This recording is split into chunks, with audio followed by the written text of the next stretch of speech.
según el razonamiento, ninguna otra cosa le conviene a una persona examinar respecto de aquello, ninguna respecto de las demás cosas, sino qué es lo mejor y lo óptimo. Y forzoso es que ese mismo conozca también lo peor, pues el saber acerca de lo uno y lo otro es el mismo. Reflexionando, un segundo.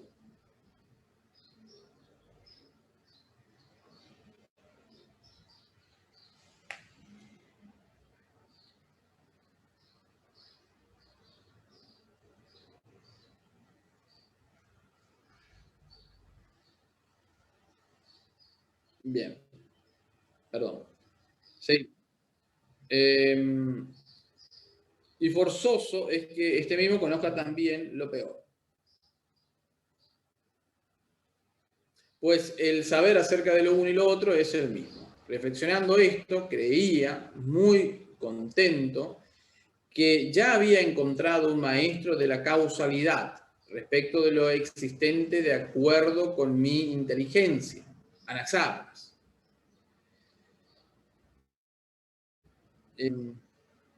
Y que él me aclararía primero si la Tierra es plana o esférica.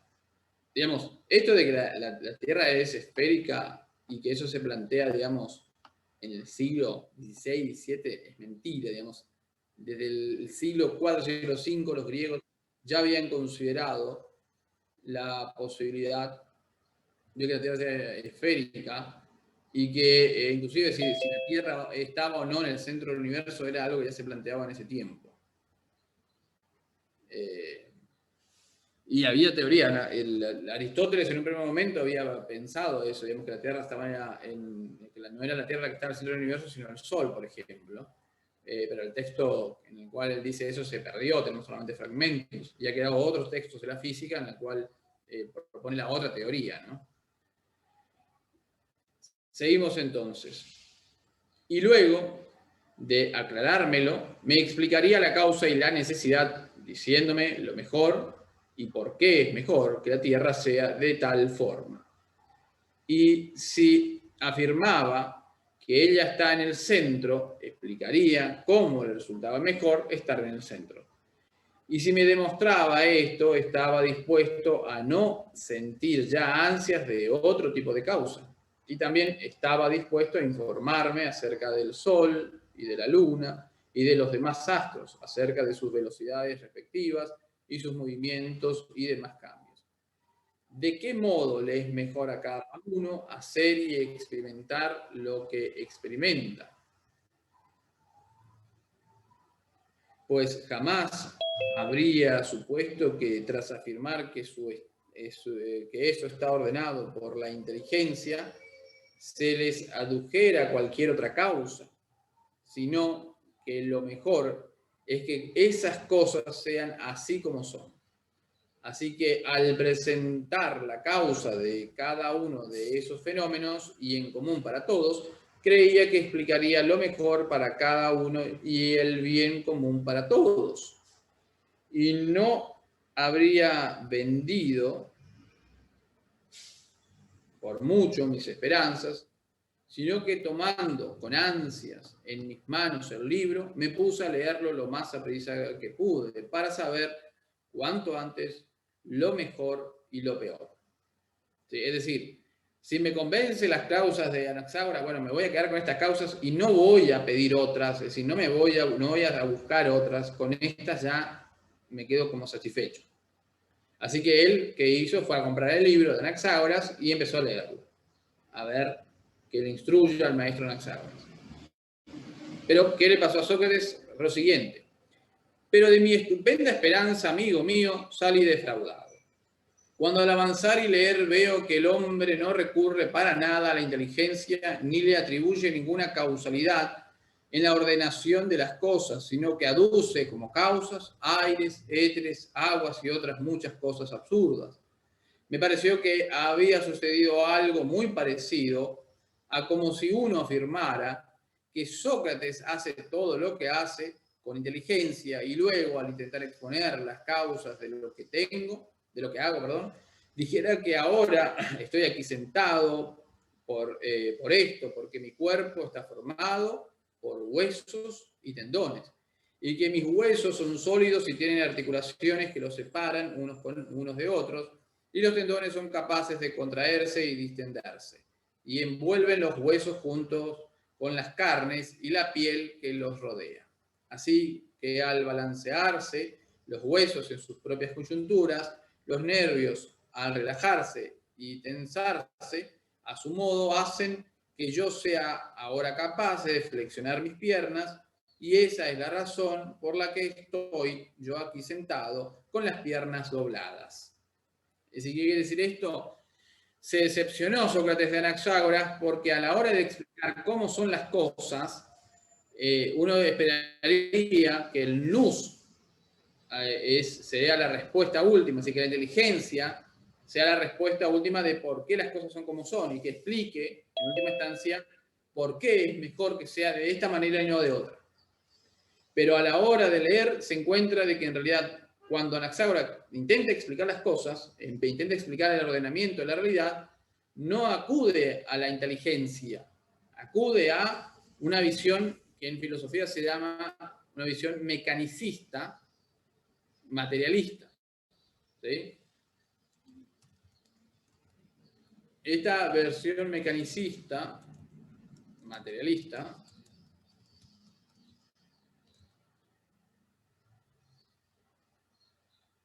está como fuertemente presente.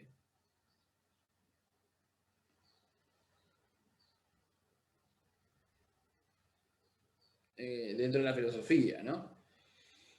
Y que explica todo a partir de procesos. Sí, no sé si en algún momento hemos explicado esto, digamos, sería como lo que en algún momento hablamos sobre cuando preguntamos por qué llueve, ¿no? ¿Cuál es la causa de que llueva? Y uno diría, bueno, el agua se evapora, se condensa, choca con un frente frío, y se genera, digamos, una condensación fuerte y se da la precipitación que nosotros conocemos como lluvia. Y lo que diría Sócrates es, bueno, ahí estás explicando el proceso, ¿no? Estás explicando el proceso, estás diciendo cómo se da y no por qué se da eso, ¿no? Y la pregunta es ¿por qué? Y estás, por decirlo así, acudiendo meramente a cosas materiales. Y el ejemplo que él da es elocuente, ¿no? Él está en la cárcel y dice, bueno, ¿por qué yo estoy acá en la cárcel? Y de la explicación que da Anaxágoras del universo sería como si yo explicara mi situación actual de por qué estoy en la cárcel esperando, como se dice, la condena, porque, bueno, porque tengo cuerpo, tengo hacer toda una descripción física de mis tendones, huesos, carnes, músculos y demás, y que esos están en cierta disposición y no en otra, están en flexionadas mis piernas y yo sentado en la cama esperando acá ¿cómo se dice? La ejecución, y podría estar en otro lugar. Pero estoy acá por eso, porque mis piernas en este momento están flexionadas y no caminando. Y eso, dice Sócrates, bueno, eso es una explicación materialista, pero no es una verdadera explicación.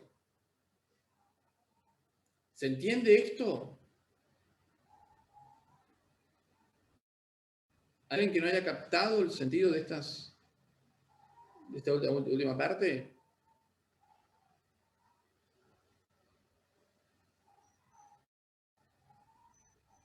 Se entiende, profe. ¿Sí?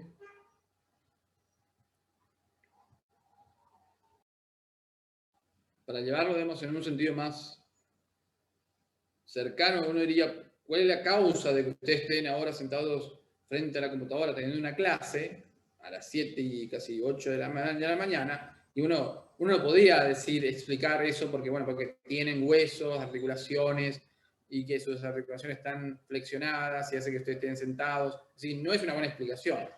Hay algo más que hace que ustedes estén acá. Y para, por decirlo así, la comparación que hace Sócrates con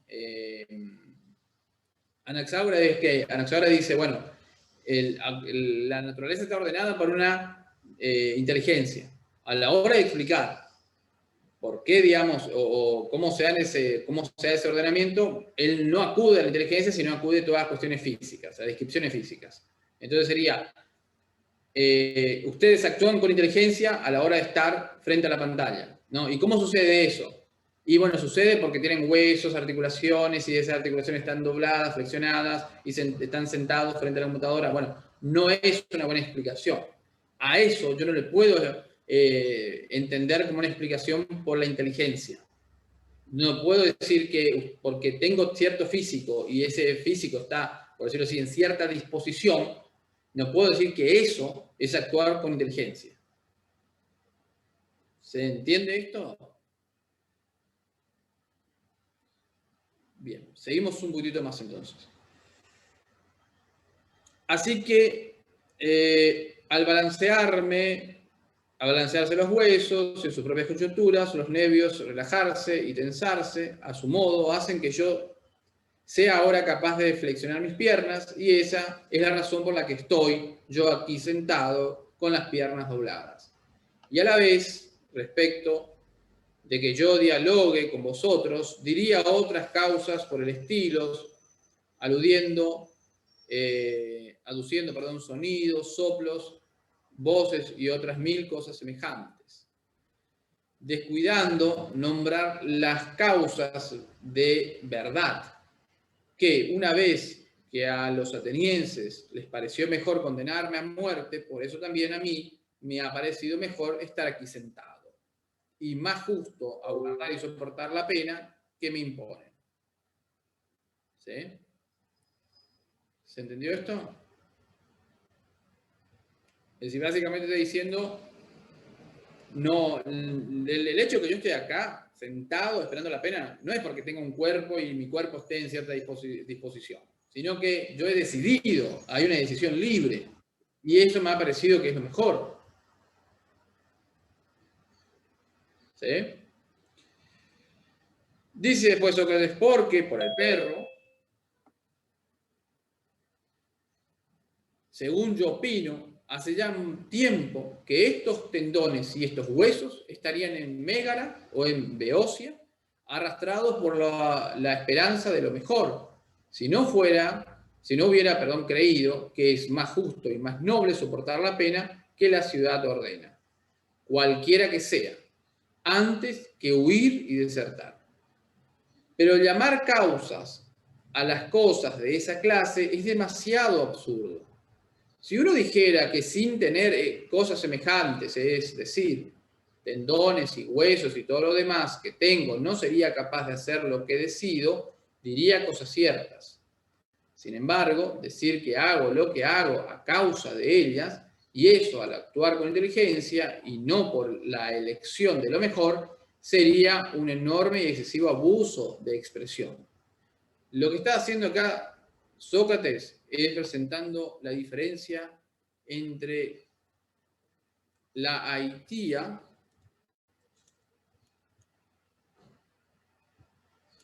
ahí está, que es la causa, que es diferente a la sinaitía, que es, acá sinaitía, el sin en griego significa con, porque acá estamos hablando de la concausa, aquello que acompaña a la causa. Es decir, sin el cuerpo, sin los tendones, los huesos, los músculos, sin las carnes, la piel, todo lo que tenga que ver con el orden físico, Sócrates no puede actuar. Sin eso no es posible actuar. Pero eso, el hecho de que tenga cuerpo, Sócrates, de toda la materialidad, eso no es la verdadera causa. Eso es aquello que permite que la causa opere, pero no es la verdadera causa. Digamos que el agua se evapore, se genere la nube, ¿no? Se haga condensación y después cambie de estado. Todos los estados del agua que pasan en el ciclo, toda la materialidad, es la concausa de la verdadera causa. Es decir, es evidente que sin la causa, digamos, sin la concausa, sin el cuerpo, sin lo material, la verdadera causa no se puede manifestar. pero de llamar a la concausa causa, dice que es un abuso de la expresión. Es como decimos en el ejemplo que estamos tomando, explicar por qué ustedes están ahora a las 8, casi 8 de la mañana, frente a la computadora, teniendo una clase de filosofía. Decir que la causa es porque ustedes tengan cuerpo es un abuso de expresión. En realidad, la verdadera causa es una elección libre, ¿no? Que ustedes creen que es lo mejor estar acá sentados teniendo la clase de filosofía que durmiendo o haciendo cualquier otra cosa. Entonces, decir que por poseer cuerpo, esa es la causa que estén aquí, es un abuso de expresión. Ahora, sin el cuerpo no podrían estar acá. Sin el cuerpo no podrían tomar esa decisión libre. Entonces, el cuerpo, lo material, sería la concausa que permite que la causa verdadera opere, pero no es la causa. ¿Sí? Esa es la diferencia que hace Sócrates, muy interesante, entre causa y concausa, entre aitía y sin aitía.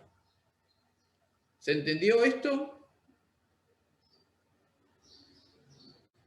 ¿Sí? ¿Preguntas, dudas?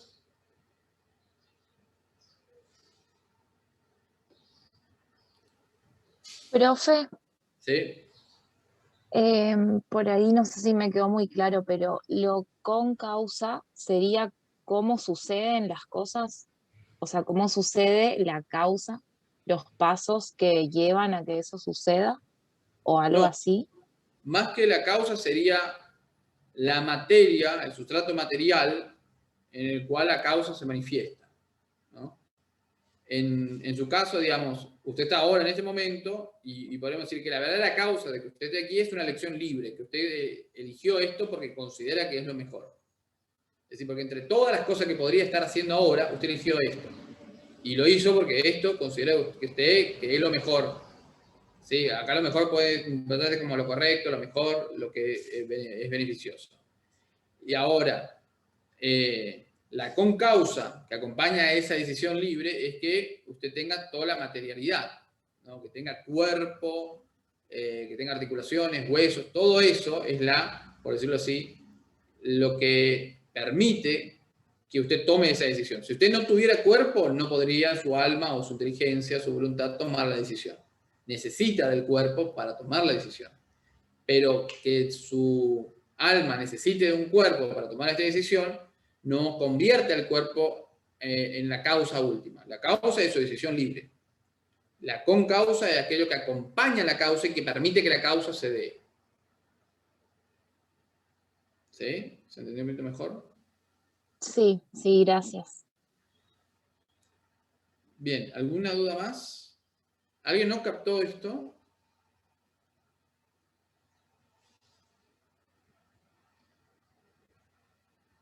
Bien, seguimos entonces.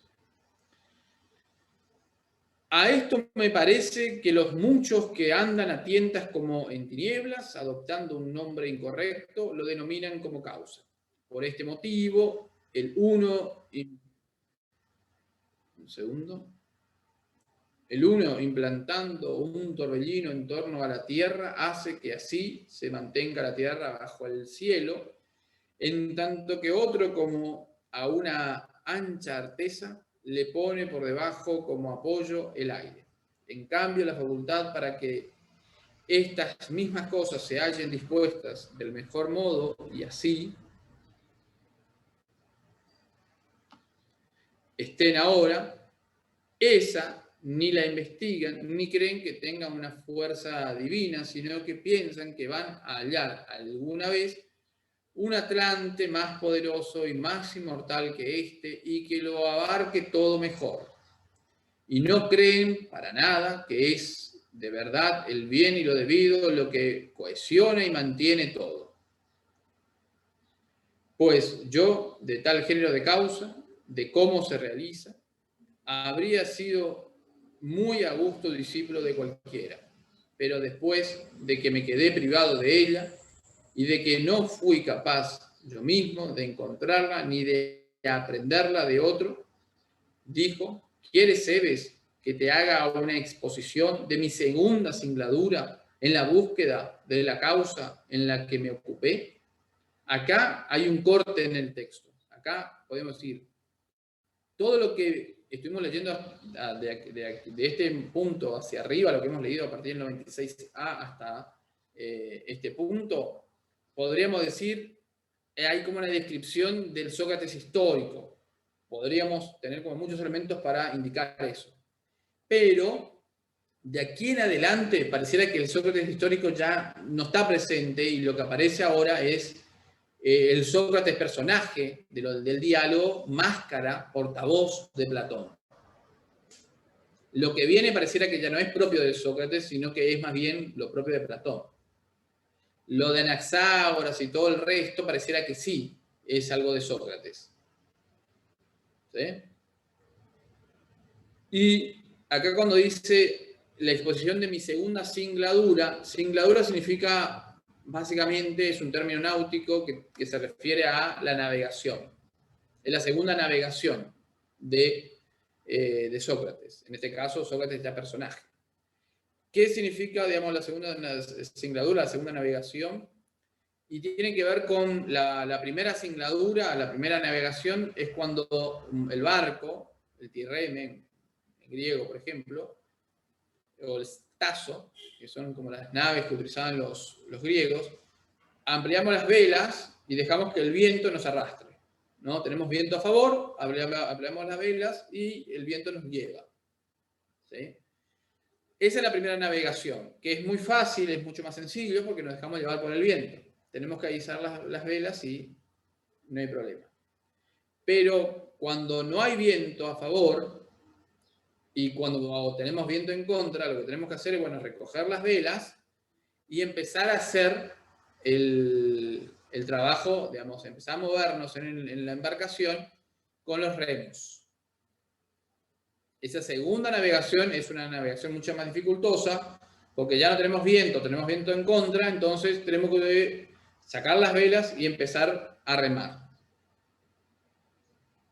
Y esa es la segunda singladura, que evidentemente es una imagen, ¿no? Es como que nos vamos a meter ahora por otro camino, vamos a seguir otro, por decirlo así, otra especulación, pero esta especulación que vamos a seguir es dificultosa, es difícil. Es como esa segunda navegación a remo. Y Sebe le contesta, desde luego que lo quiero, más que nada. Respondió.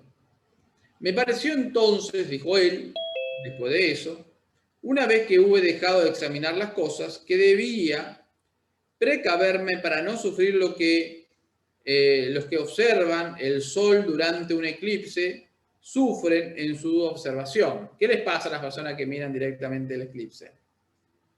¿Nunca miraron un eclipse? ¿Qué hace la gente generalmente para mirar el eclipse? ¿Usa protección? Sí, ¿no? Sacan la vieja radiografía, digamos, del brazo que se rompió en algún momento o con un lente, ¿no? Total, se trata de mirar, claro, la radiografía exacta, ¿no? Cuando de chico sacamos la radiografía y cuando de chico nos rompimos el brazo o tuvimos algún problema con los huesos y miramos, digamos, a través de eso o buscamos algún tipo de lentes y ahí buscamos la protección, no miramos directamente porque se desaconseja, digamos, que uno mire directamente el eclipse, digamos, de manera directa. ¿Por qué? Porque puede dañar la vista, ¿no?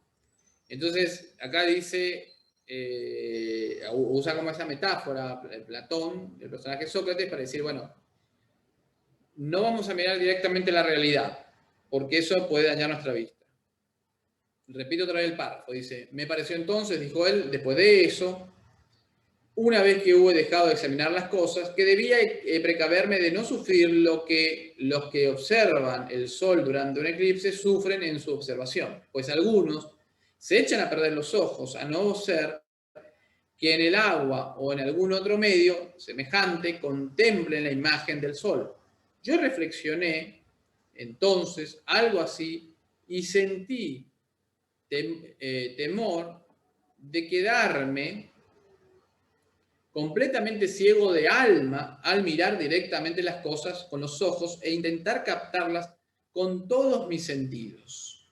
Es decir, tratar de mirar la realidad directamente utilizando los sentidos, dice Platón, es inadecuado.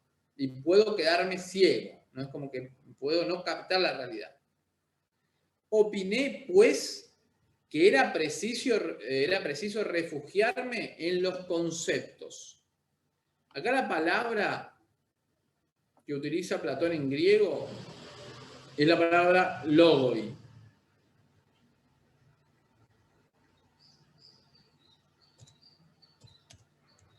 Logoi es el plural de logos. Logos es el singular, el nominativo singular. Logoi es el nominativo plural. ¿Sí? Y el traductor acá utilizó conceptos en otros, ¿cómo se dice? En otras traducciones ponen discurso, ¿no? Es como que hay una variedad bastante amplia. Ustedes saben, la palabra logos tiene como muchas acepciones. Entonces dice, me refugié primero en los conceptos, para examinar en ellos la verdad real. Ahora bien, quizás eso, a lo que lo comparo, no es apropiado en cierto sentido, porque no estoy muy de acuerdo en que el que examina la realidad en los conceptos la contemple más en imágenes que el que la examina en los hechos. En fin, el caso es que por ahí me lancé y tomando como base cada vez el concepto que juzgo más inconmovible, afirmo lo que me parece concordar con él como si fuera verdadero, tanto respecto de la causa como de todos los demás objetos, y lo que no como no verdadero. Pero quiero exponerte con más claridad lo que digo, pues me parece que tú ahora no lo comprendes.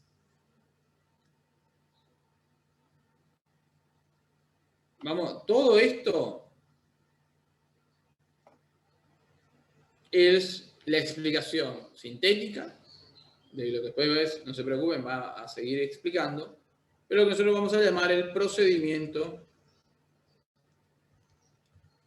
hipotético. Ese es el procedimiento hipotético, básicamente. ¿Sí? En ese procedimiento hipotético que estamos dibujando ahora van a aparecer las ideas. ¿Sí? Básicamente, ¿qué es lo que dice ahí Sócrates? Dice, bueno, lo que vamos a hacer es tomar un concepto que juzgo como inconmovible, juzgo como que puede ser, o tengo como mucha pretensión de que sea verdadero. ¿Sí? Cuando yo tomo algo que no sé si es verdadero, pero lo tomo como verdadero, como posiblemente verdadero, a eso nosotros le llamamos hipótesis.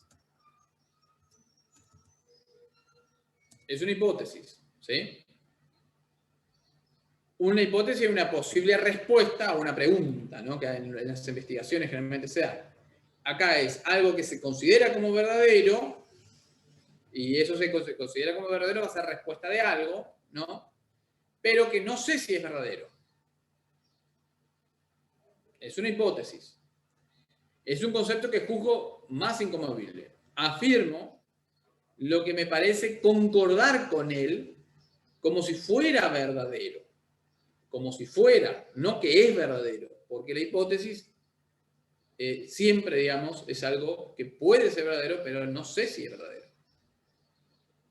Entonces, ¿qué tengo que hacer? Tengo que formular una hipótesis de partida. Empiezo con una hipótesis. De esa hipótesis voy a derivar otras hipótesis, porque yo no puedo de una hipótesis derivar un conocimiento verdadero. De una hipótesis puedo derivar solamente una hipótesis. Y tengo que entonces proponer una hipótesis de partida y hacer derivaciones a partir de esa hipótesis, de otras hipótesis, ¿sí? Teniendo en cuenta qué cosa. Todo lo que concuerde, todo lo que me parece concordar con él como si fuera verdadero. Y todo lo que no concuerde con él como no verdadero. Es decir, voy a derivar todo aquello que concuerde con mi hipótesis de partida, lo voy a tomar como algo que puede ser verdadero. Como si fuera verdadero, pero no sé todavía si es verdadero. y lo que no concuerda como si fuera como no verdadero, ¿no? Como si fuera falso, por decirlo así. Esta es la primera presentación. ¿Más o menos se entendió esto?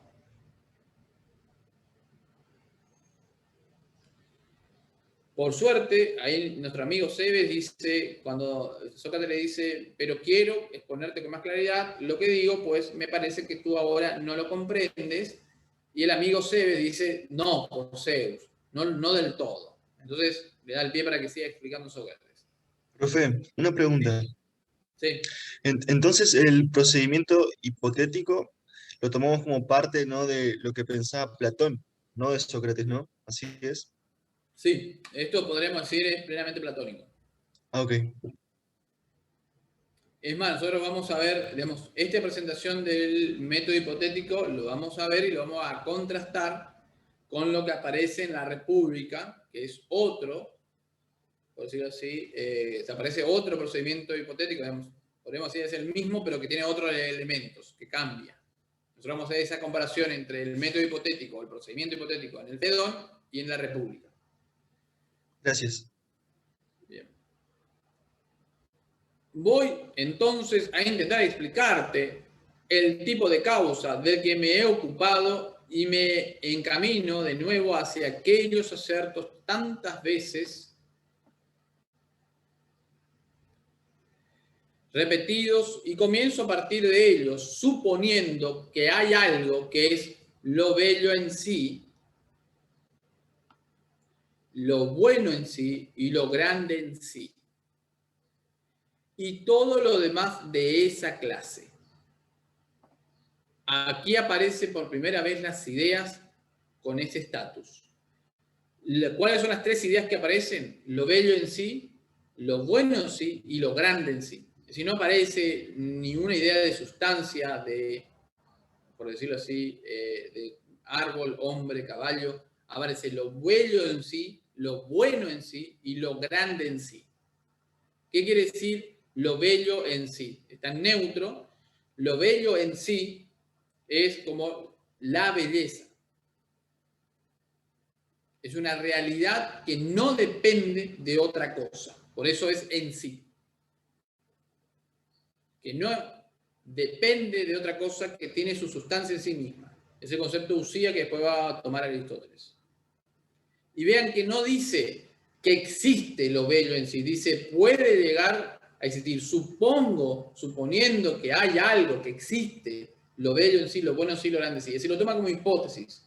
La primera presentación que hace Platón de las ideas lo hace de manera hipotética. No dice existen las ideas, dice es posible que existan algo así como lo bello en sí, lo bueno en sí, lo grande en sí, y cosas por el estilo. Es decir, más ideas que tengan que ver con estos ámbitos. Si me concedes y admites esto, que eso existe, espero que te demostraré a partir de ello y descubriré la causa de que el alma es inmortal. ¿Sí? No le importa tanto esto, sino más esto, la causa. Pues bien, contestó Cebes, con la seguridad de que lo admito, no vaciles en proseguir. Examina entonces, dijo, las consecuencias de eso. A ver si opinas de igual modo que yo. Me parece, pues, que si hay algo bello al margen de lo bello en sí, no será bello por ningún otro motivo, sino porque participa de aquella belleza. Y por el estilo, eso lo digo de todo. ¿Admites este tipo de causa? Es decir, nuevamente aparece la palabra causa. ¿Cómo aparecen las ideas en un primer momento? ¿Cuál es la primera descripción? Bueno, aparece con un estatus hipotético, primero que todo. Y aparecen como una especie de dispositivo causal que explica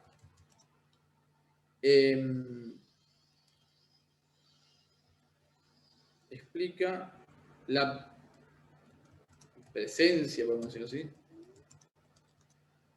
de cierta característica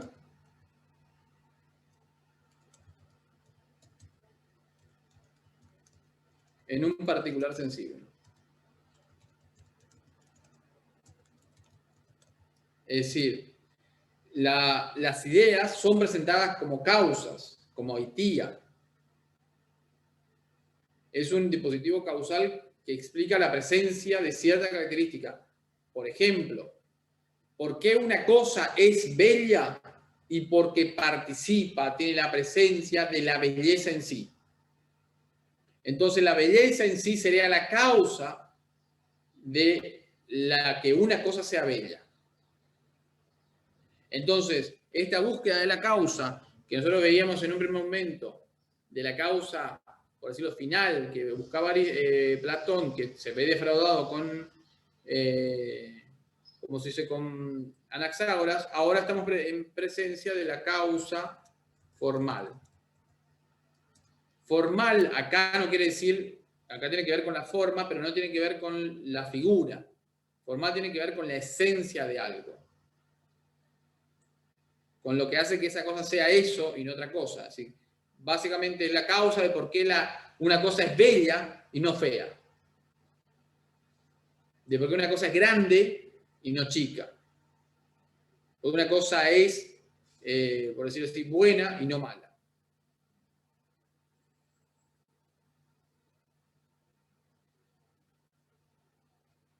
Esto es importante. Aparecen las ideas por primera vez con el estatuto hipotético como la causa que explica la presencia de una característica en un particular sensible. ¿Se entiende esto?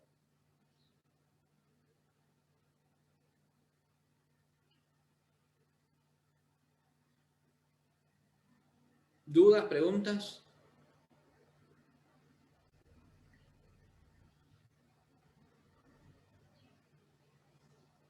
Vamos un poco más.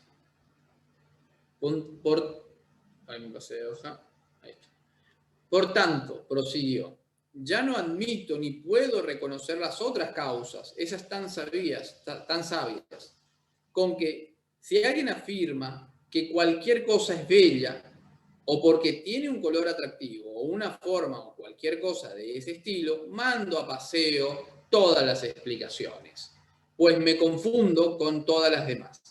Y me atengo sencilla, simple y quizás ingenuamente a mi parecer. Y quizás ingenuamente. Es decir, Sócrates es como que se ataja y dice, tal vez esto que estoy planteando sea tremendamente ingenuo. Porque en este momento la teoría no está planteada de manera fuerte, está planteada como hipótesis, tiene un estatus débil. Entonces dice, ingenuamente tal vez estoy diciendo esto y esto no tenga, digamos, salida, ¿no? Que no lo hace bella ninguna otra cosa, sino la presencia o la comunidad o la comunicación o la presentación en ella, en cualquier modo, de aquello que es lo bello en sí. Eso ya no lo preciso con seguridad. Eso también es algo importante. Que no lo hace bella ninguna otra cosa, sino la presencia o la comunicación o la presentación en cualquier modo de aquello que es lo bello en sí. Es como que no está seguro Platón cómo se da esa comunicación entre la idea de belleza y las cosas bellas. Es decir, puede ser algo que podemos llamar la presencia, que en griego se dice la parusía, la comunicación, koiné, o la presentación, ¿no? No sabe qué vocabulario utilizar para explicar esta relación, no está seguro. Dice, eso ya no lo preciso con seguridad. Es decir, no está seguro de cómo se da la relación entre la idea de lo bello y las cosas que son bellas. Pero él está seguro que la causa de por qué una cosa es bella es la idea de belleza. Ahora, ¿cómo opera la causa? No está seguro, no sabe muy bien. Utiliza estas palabras como presentación, comunicación, presencia, pero no está seguro. Lo que sí es que si yo asumo esta hipótesis de que la belleza es la causa de que las cosas sean bellas, tengo que renunciar a todo el resto. ¿no? Que, por ejemplo, digo, bueno, esto es bello por el color, la forma, no, tengo que renunciar a todas esas causas materiales, ¿sí? Y me tengo que quedar con esa causa, con esa hipótesis. ¿Estamos hasta aquí?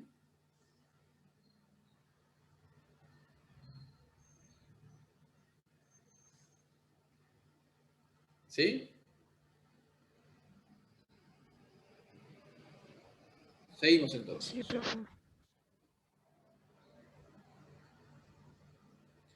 Pero sí, lo que de todas las cosas bellas son bellas por la belleza. Esto sí estoy seguro. Estoy seguro de que todas las cosas bellas son bellas por la belleza. Eso afirmo que es así. Me parece que eso es una respuesta firme tanto para mí como para responder a otro. Y manteniéndome en ella, pienso que nunca caeré en error, sino que es seguro tanto para responderme a mí mismo como a cualquier otro. Que por lo bello son bellas las cosas bellas. ¿No te parece también a ti? Me parece, dice Cebes.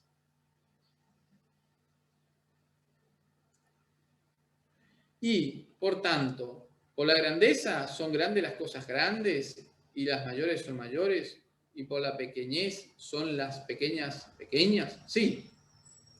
Tampoco entonces le admitirías a nadie que dijera que uno es mayor que otro por su cabeza y que el menor es menor por eso mismo, sino que mantendrías tu testimonio de que tú no afirmas, sino que todo lo que es mayor que otro es mayor, no por ninguna otra cosa, sino por la grandeza. Y lo menor por ninguna otra cosa es menor, sino por la pequeñez. Y a causa de eso es menor, a causa de la pequeñez. Temeroso pienso de que eso no te oponga a alguno un argumento contrario si afirmas que alguien es mayor por la cabeza y a la vez menor. En primer lugar, que por la misma cosa sea lo mayor mayor y lo menor menor. Y después, que por la cabeza, que es pequeña, sea lo mayor mayor.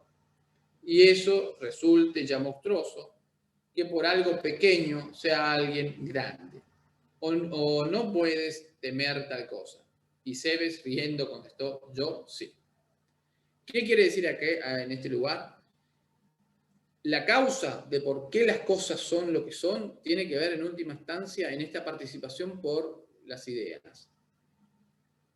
Les comparto nuevamente ahora la pizarra. Imaginemos, este es el ejemplo que da, que nosotros no vamos a leer, pero lo grafico de esta manera. Supongamos que tenemos 4 líneas, ¿no?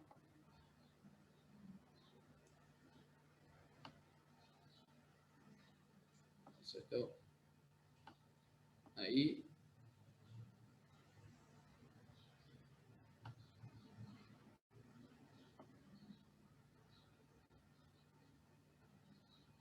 Y ahí. Supongamos que estas dos son iguales, que la primera es igual a la segunda, que la tercera es más grande y que la cuarta es más pequeña. ¿Cuál es la causa de que esta línea, la primera, sea igual a la segunda? ¿Cuál sería la causa?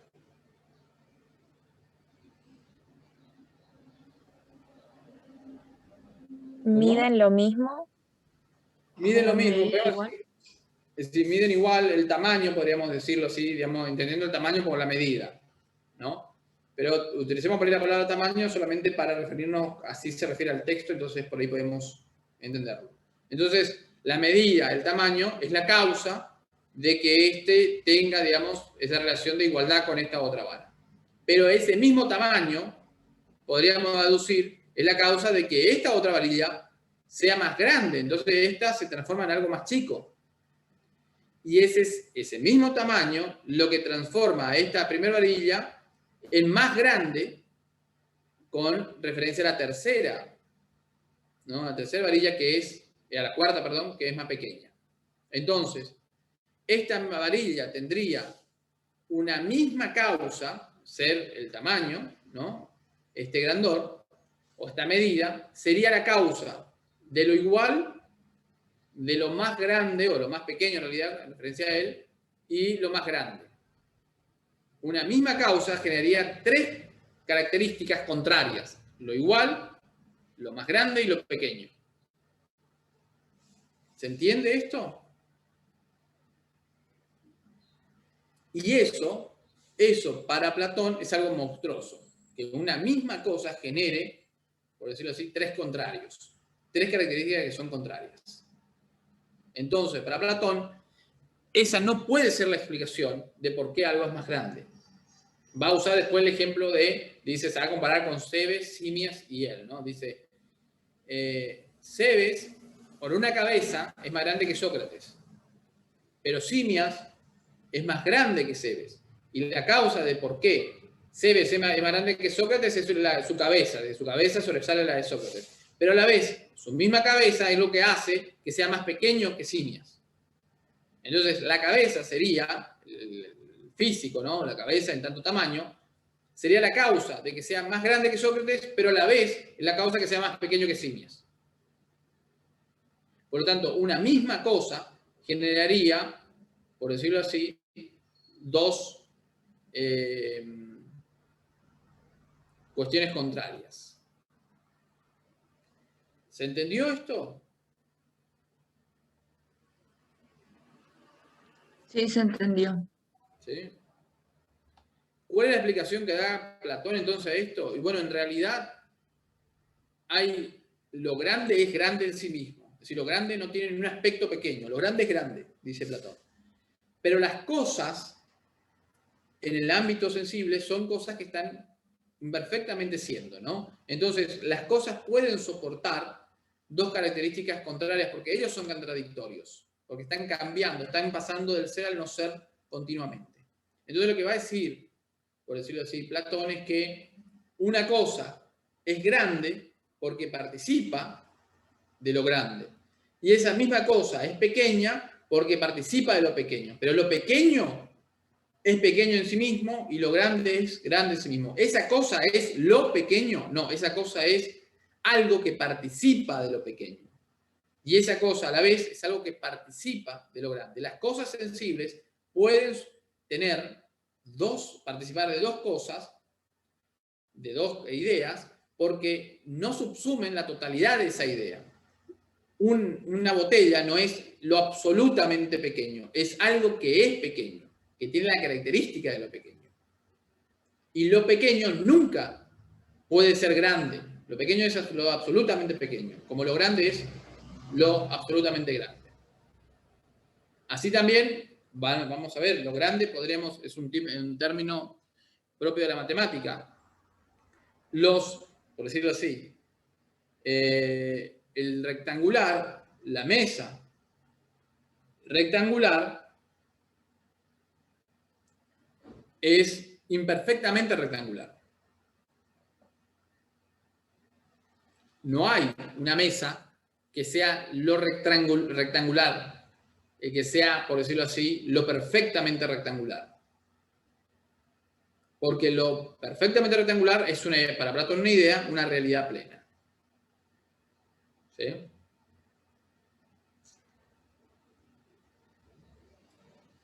Un poquito más para allá.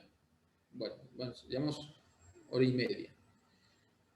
Bien, hacemos una pausa, ahora sí, y nos metemos después con la segunda parte del texto. Son 8:30.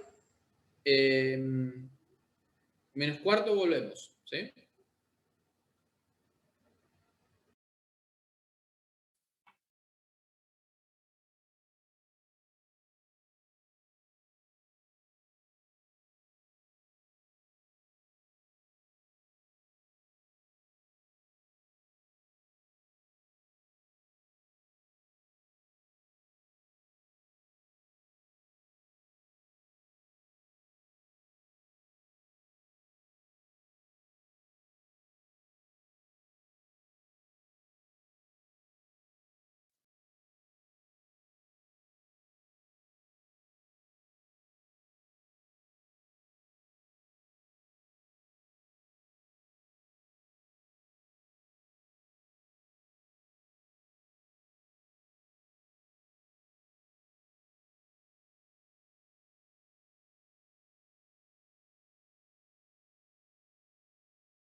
Bien, estamos.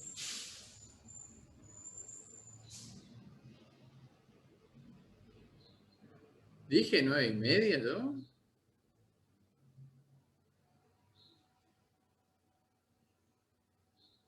Puede ser, ¿no? Que haya dicho algo. No, la clase, generalmente la pausa, como venimos teniendo hasta ahora, al menos que sea algo excepcional, lo vamos a tener siempre, digamos, 15 minutos, 20, lo sumo, ¿no? No más que eso. Y bueno, si hay alguna excepcionalidad, lo vamos a decir, ¿no? 9:45, dijo profe.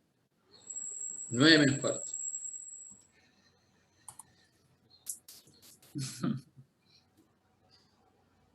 Ya, que no que transcurra la mañana. Bien. Segundo.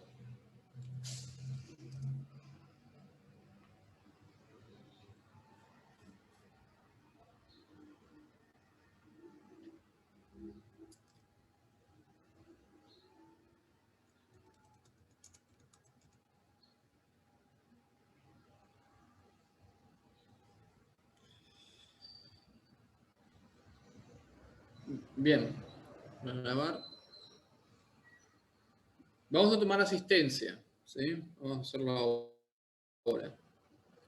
Así que por favor atentos.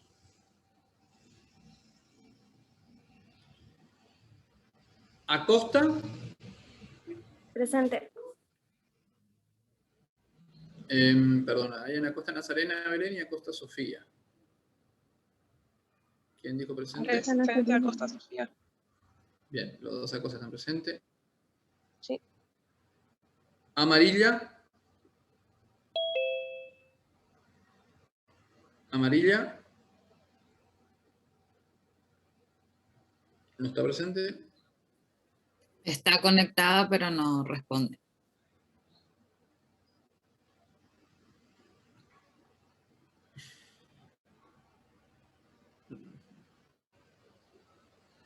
Amarilla, está por ahí.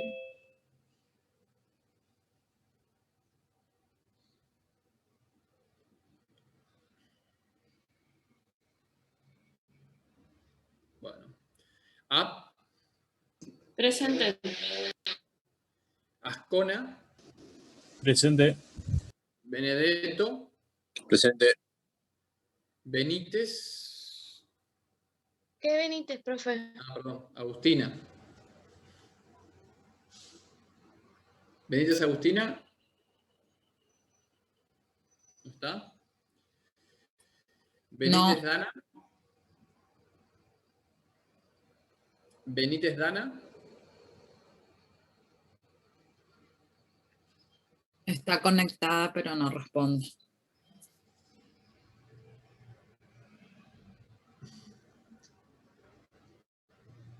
Benítez Leticia. Presente. Bornet. Presente. Braskovic.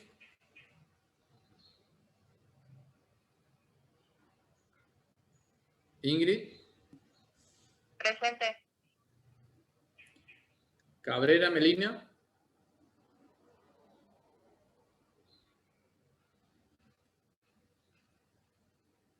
Cabrera Melina. Campos Pereira. Campos Pereira Luisa. No, no está. Carletti. Carletti. Casanovas.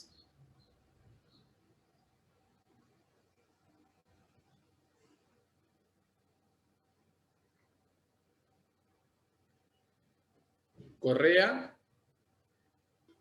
Presente. Corti. Presente. Cristaldo. Presente. Cura. Presente. Del Piano.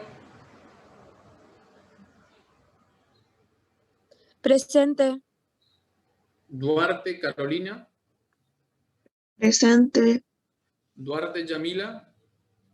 Presente. Espinosa, Figueredo, Emily,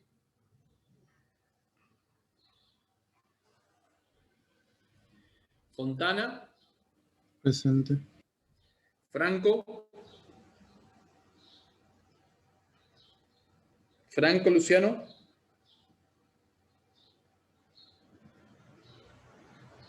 Galeano, Presente. Gallego, Presente. Girs, Tunovitz, Sofía, Presente. Jiménez, Victoria, Jiménez, ¿no? No, no está. Godflax,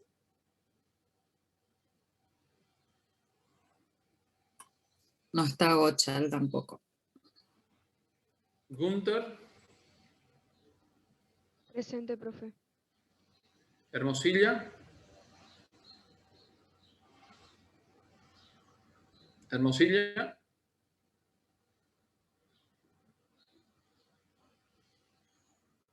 No, no está.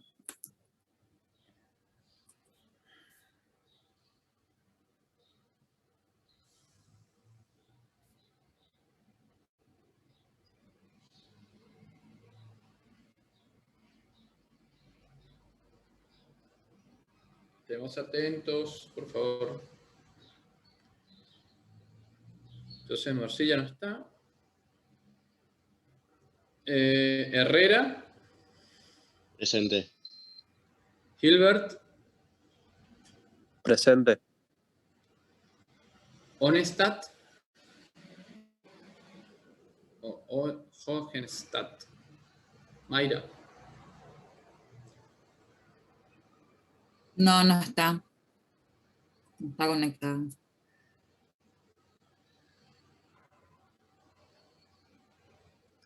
Insaurralde, Presente. Kruselinski, Ariana. Ariana Nair tampoco está. No, no está. Kurdai,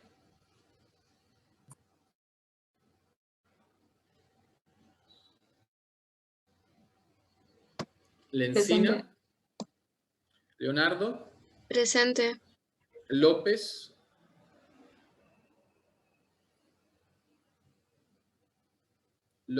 Hauch, No, no está. Machado, Martínez Alejandro, No, no está.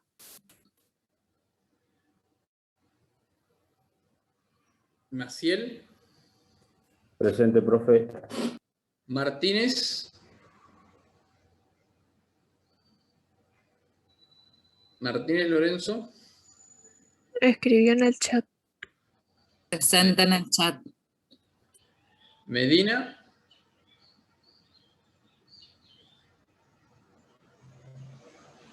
Estefanía,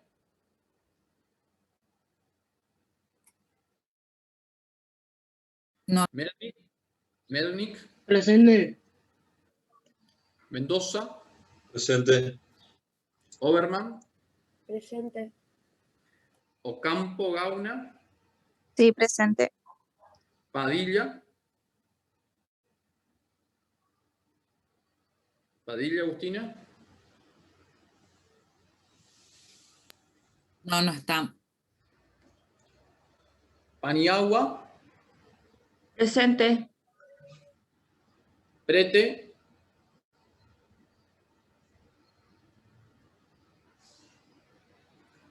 No, no está.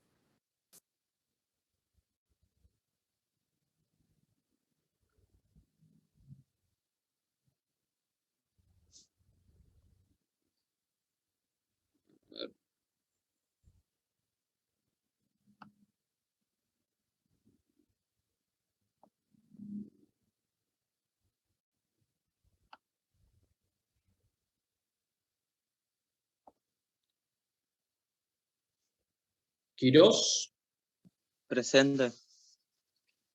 Roa, Francés. Roa. ¿No? No, no está. Roa, Oliveira. Presente, profe. Rodríguez.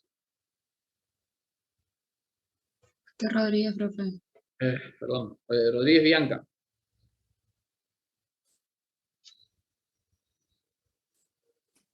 No, no está. Rodríguez Carla. Presente. Rolón Camila. Presente. Rolón Gunter.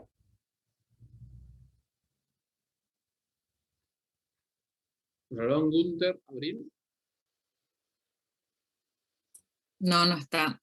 Romero. Presente. Santi.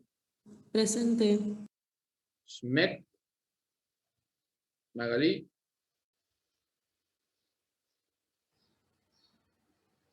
Sejumil.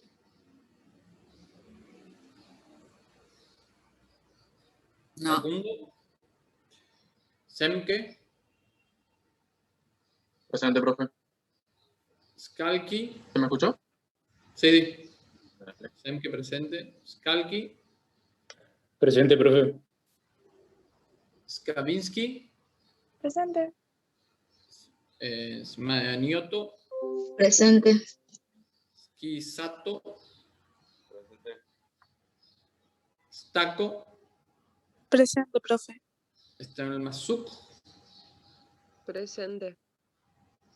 Sundheim. Presente. Silak. Presente. Tomás da Silveira.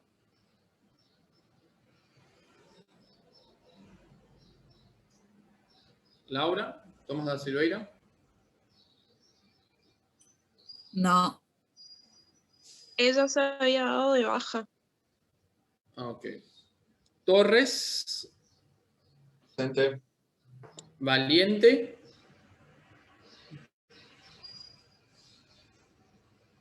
Valiente. Alan Sebastián. No, no está. Vergara. Sí, profe, presente. Verón. No, no está. Bueno.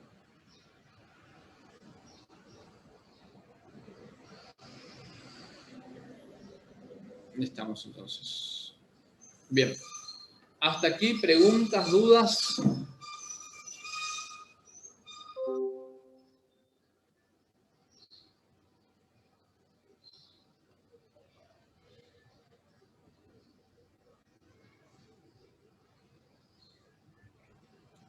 ¿Estamos bien? Bueno, seguimos entonces.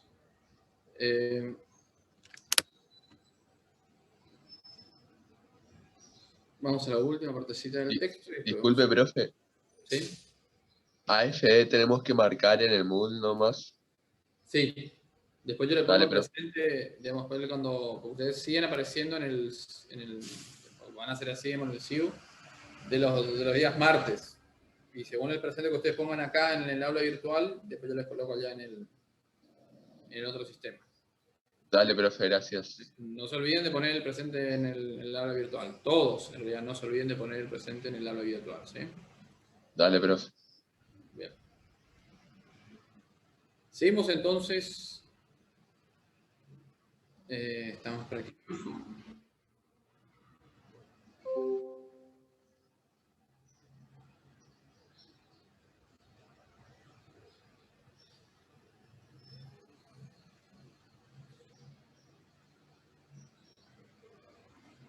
En efecto, dijo él, vamos aquí hasta aquí, y que no te precaverás de decir que al añadirse una unidad a otra, la adición es causa de la producción del 2, o al escindirse la decisión.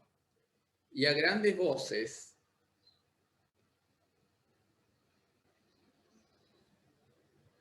ahí está, a grandes voces, proclamarías que no sabes ningún otro modo de producirse cada cosa, sino por participar cada una de la propia esencia de que participa, y en estos casos no encuentras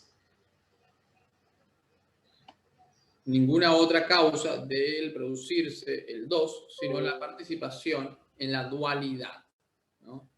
Esta palabrita participación es, por decirlo así, una palabra fuertemente platónica que Aristóteles le va a reclamar a Platón, porque le va a decir, ¿qué significa esto de participar? En griego, métesis. La métesis es la palabra que más utiliza Platón para hablar de la relación entre la idea y las cosas sensibles. Y que es preciso que participen en ella los que van a ser dos, y de la unidad lo que va a ser uno. Y en cuanto a las divisiones, esas y las sumas y todo lo demás, refinamientos. Bien puedes mandarlos a paseo, dejando que ellas respondan los más sabios que tú. Tú, temeroso según el dicho de tu propia sombra y de tu inexperiencia, ateniéndose a lo seguro de tu principio básico, así contestarías. Y si alguno se enfrentara a tu mismo principio básico, lo mandarías a paseo y no responderías hasta haber examinado las consecuencias derivadas de este. Es decir, aparece aquí un nuevo elemento. Viene alguien a pedirme que justifique mi hipótesis de partida.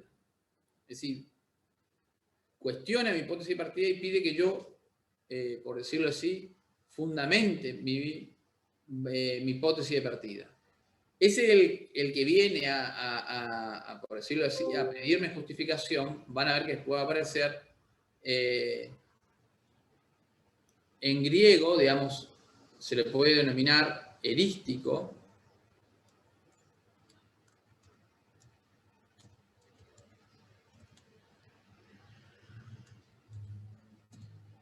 A ver, un segundo. Erístico. Los erísticos son los discutidores profesionales. Particularmente lo que está acá haciendo Platón es dibujando un poco irónico, ¿no? Cuando dice que los que sean más sabios que tú, y tú como se dice, tienes que ser precavido y desconfiar de tu propia sombra, y dejar los sabios son estos discutidores, que él evidentemente lo está tomando de manera burlona, ¿no? Es irónico lo que está diciendo, que son los llamados megáricos, que el mayor representante de los megáricos es un tipo llamado Antístenes, que Antístenes es como el archienemigo de Platón. Se odiaban Platón y Antístenes, eran tremendos. Y va a aparecer aquí una alusión a una especie de discutidor que daría cuenta de una especie de fantasma ahí sobrevolando esa parte del texto, que sería Antístenes. Bueno, si alguien viene a pedirte que justifique tu principio básico, ¿qué le vas a hacer? Le vas a mandar de paseo, ¿no? Una manera muy elevada de deshacerse de otra persona, ¿no? Generalmente uno responde de esa manera, pero uno podría incorporar esa forma de decir, bueno, te mando de paseo, anda por la costanera, ahí, relajarte, mirá el río, no me jodas a mí, ¿no? Lo manda de paseo, dice. ¿Y qué tenemos que hacer? Bueno, ver bien, examinar bien si todo lo que yo pude deducir de mi hipótesis de partida es, por decirlo así, concuerda o no con mi hipótesis de partida. Si todo lo que derivo está en concordancia con esa hipótesis de partida. Y cuando te fuera preciso dar razón de este mismo, la darías de igual modo. Es decir, cuando después de revisar todas mis deducciones, pareciera que, tal vez por la insistencia de este discutidor, de este que está pidiendo que fundamente mi hipótesis de partida, tengo que justificar mi hipótesis de partida. ¿Y cómo lo hago?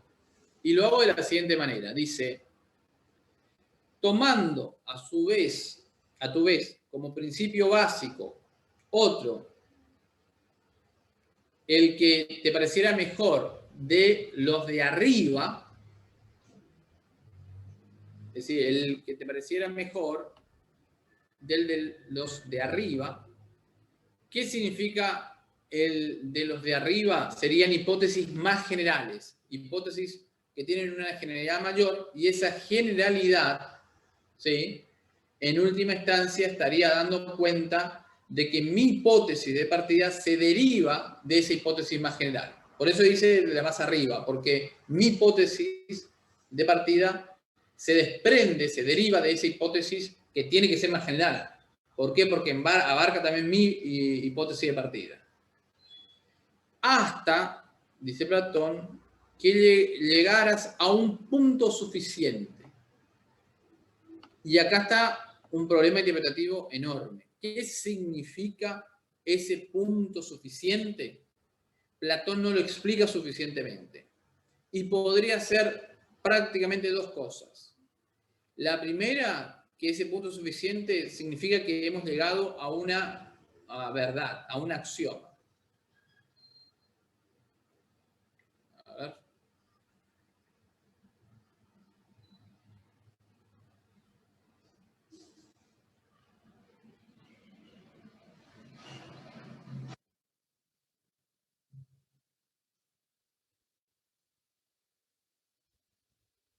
¿Sí? Es decir, aparece, como se dice, un axioma, es decir, podría interpretarse esto como un axioma. Y por otro lado, otra interpretación posible sería la de que este punto suficiente significa que este discutidor ya se siente satisfecho, ¿no? El tipo me dice, justificame tu hipótesis de partida. Yo le hago una justificación aludiendo a hipótesis más generales, y llegamos a un momento que el tipo me dice, bueno, listo, con esto ya me siento satisfecho, ya no te pido más, ¿no? Entonces, puede significar este punto suficiente a dos cosas. Y Platón acá no es suficientemente claro como para poder, como se dice, resolver esta cuestión. Pero, al mismo tiempo, no te enredarías como los discutidores, acá están nombrados ya los discutidores, acá la palabra es eristeses, erísticos, se puede decir, ¿no? Discutiendo acerca del principio mismo y lo derivado de él, si es que querías encontrar algo acerca de lo real. Es decir, no vas a cuestionar tu punto de partida, tu hipótesis de partida, no vas a discutir eso. Pues esos discutidores no tienen probablemente ningún argumento ni preocupación por eso, ya que con su sabiduría son a la vez capaces de revolverlo todo y no obstante contentarse a sí mismos. Pero tú, si es que perteneces al grupo de los filósofos, es decir, no al grupo de los discutidores, creo que harías como yo digo. Es decir, todo lo que dicen, por decirlo así, estos discutidores, ¿no? Estos que se enredan en discusiones que son, por decirlo así, falaces, ellos tienen su sabiduría. Acá la sabiduría estoy usando en términos irónicos, ¿no? Vos que sos filósofos, procederías con este método hipotético, con este procedimiento hipotético. Y aquí termina el procedimiento hipotético. ¿Se entendió esto? ¿Se entendió esta última parte?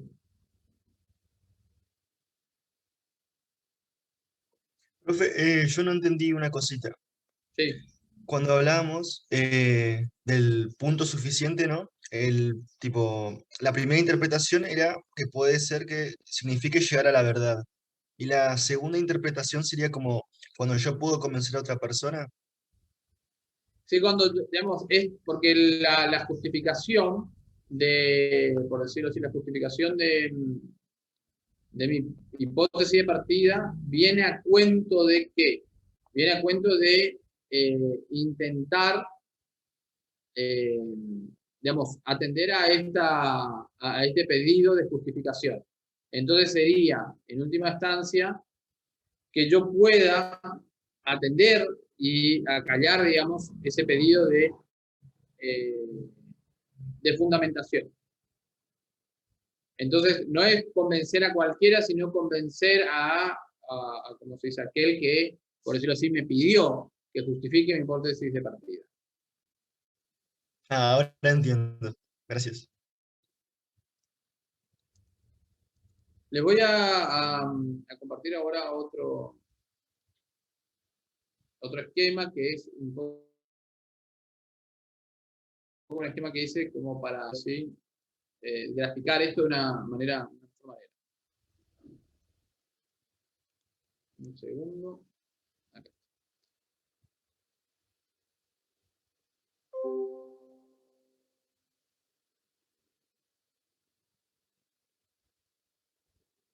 Bien, ahora les comparto, esto lo voy a dejar después en el aula virtual, para que lo tengan como referencia. ¿No? Acá está el procedimiento hipotético, P297C, 102, perdón.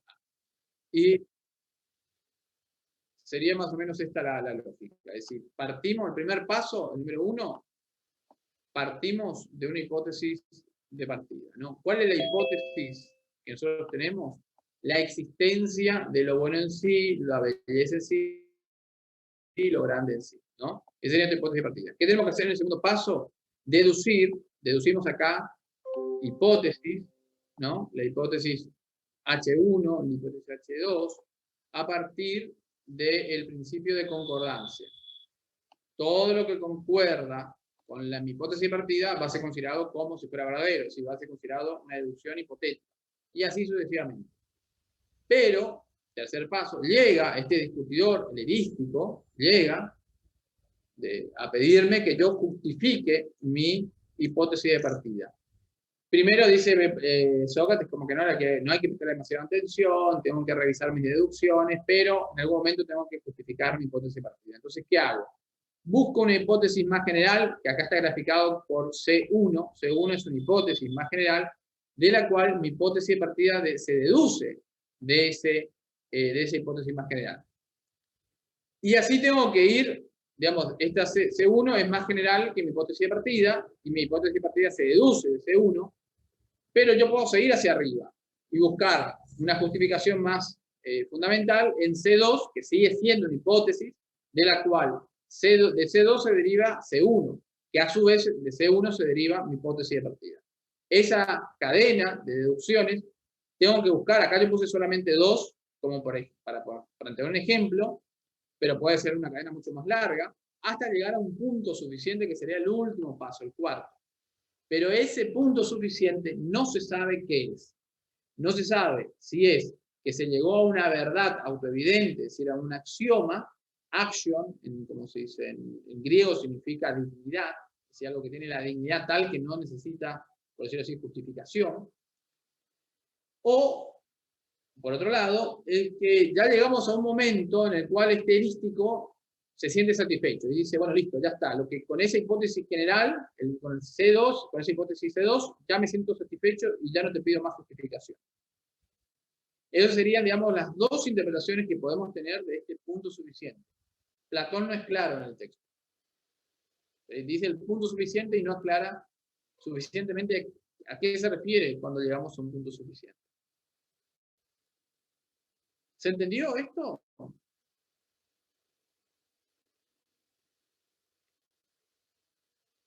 ¿Dudas, preguntas? Ninguna, profe.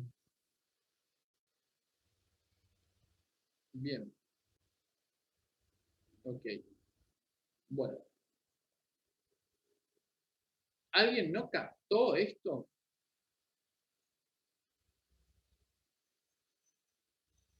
Esto como para que vayan sabiendo si el procedimiento hipotético es algo que recurrentemente está presente en un examen de mesa final. Es algo que pregunto. Así que es importante que por ahí lo capten y si tienen dudas, que manifiesten sus dudas.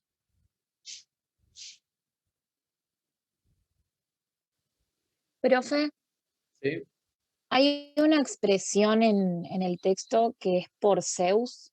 ¿Eso es como una expresión así, como decir por Dios, o tiene algún significado particular dentro No, es una del expresión, texto? como usted dice, así es por Dios. ¡Ay, mi cielo!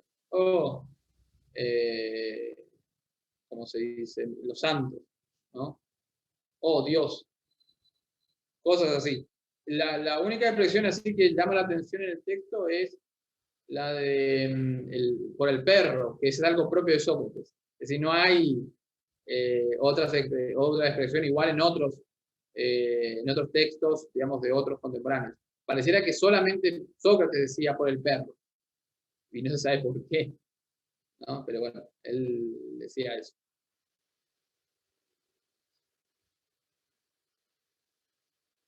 ¿Alguna duda más?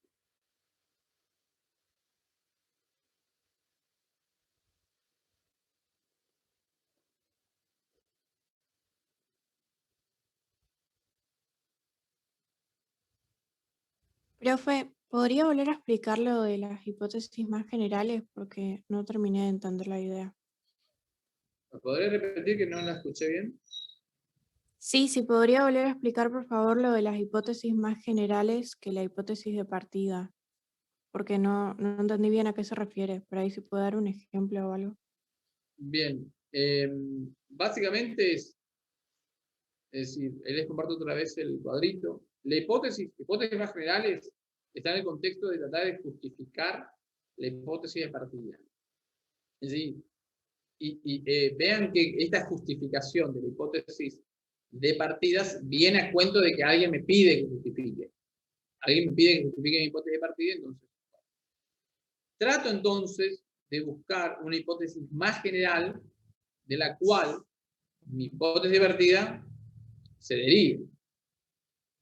Acá sería complicado, es decir, no le podría dar un ejemplo, porque es lo que plantea por ahí, como se dice propiamente Platón. Es decir, tendríamos que buscar algo, sería muy complicado, ser muy platónico para entender, digamos, una hipótesis, más todavía en este momento, de, bueno, ¿de qué dependería la existencia de lo bueno en sí? No sé, la hipótesis de la existencia del ser, podríamos decirlo así. Y una hipótesis más general, bueno, la hipótesis de la existencia del ser absoluto, y así sucesivamente. Es decir, por decirlo de alguna manera, hay que entenderlo de esta manera, como hipótesis más generales, a partir del cual, de esta hipótesis, por ejemplo, C1, se deriva mi hipótesis de partida. Entonces, yo lo que intento buscar es hipótesis generales, ir para arriba, usarlos como peldaños, yendo para arriba, como para encontrar algo que justifique mi hipótesis de partida. En este texto la justificación queda un poco endeble o por lo menos muy ambigua, porque de esa hipótesis general el camino, eso es claro, ¿no? Tengo que subir los peldaños, pero llego hasta un punto suficiente. Y ese punto suficiente, si no se entiende bien, está bien porque es así, no se entiende muy bien a qué se refiere. Pero lo que ustedes tendrían que, digamos, manejar es que cómo se justifica en este contexto en el Fedón la hipótesis de partidas con hipótesis más generales, con una cadena de hipótesis más generales que se van para arriba, ¿no? De mi hipótesis de partida tengo otra hipótesis más general de la cual mi hipótesis de partida se deriva, es decir, depende mi hipótesis, por decirlo así, de partida, depende de esa hipótesis más general. Y así sucesivamente. Hasta llegar a ese punto suficiente. Sí, para dar, como se dice, un ejemplo, no sé, por ejemplo, la hipótesis, supongamos que mi hipótesis de partida es lo que aparece por ahí en la República, la existencia de los números pares, ¿no? La existencia de los números pares es una hipótesis de partida. Una más general sería la existencia de los números, y otra más general sería, bueno, la existencia de entidades matemáticas, y así sucesivamente podemos ir en hipótesis más generales de las cuales mi hipótesis deriva. De la existencia de entidades matemáticas, de ahí se deriva que una entidad matemática podría posiblemente existente serían los números. Y de la existencia de los números podemos ir una hipótesis que se desprende de esa hipótesis más general, es que existen los números pares. ¿Se entiende un poco esto? Sí, profe, re bien, gracias. Bien. ¿Alguna duda más?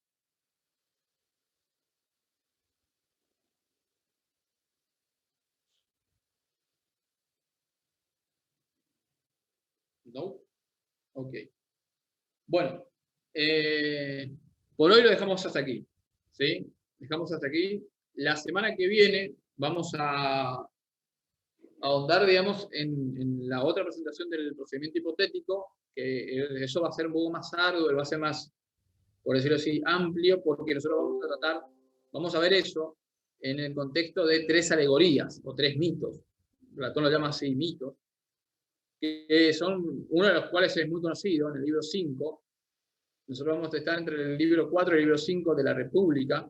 En el libro 4 aparecen la alegoría o el mito del sol, de la línea dividida, y en el libro 5 el de la caverna. Y nosotros vamos particularmente a centrarnos en la línea dividida, en donde aparece el procedimiento hipotético. Y vamos a trabajar arduamente eso, ¿sí? Así que no tiene sentido empezar ahora algo que después vamos a tener que retomar indefectiblemente. Así que bueno, los despido entonces, que tengan buena semana y nos encontramos la semana que viene. Chao, profe, gracias. Gracias, profe. Chao, chao. Chao, profe.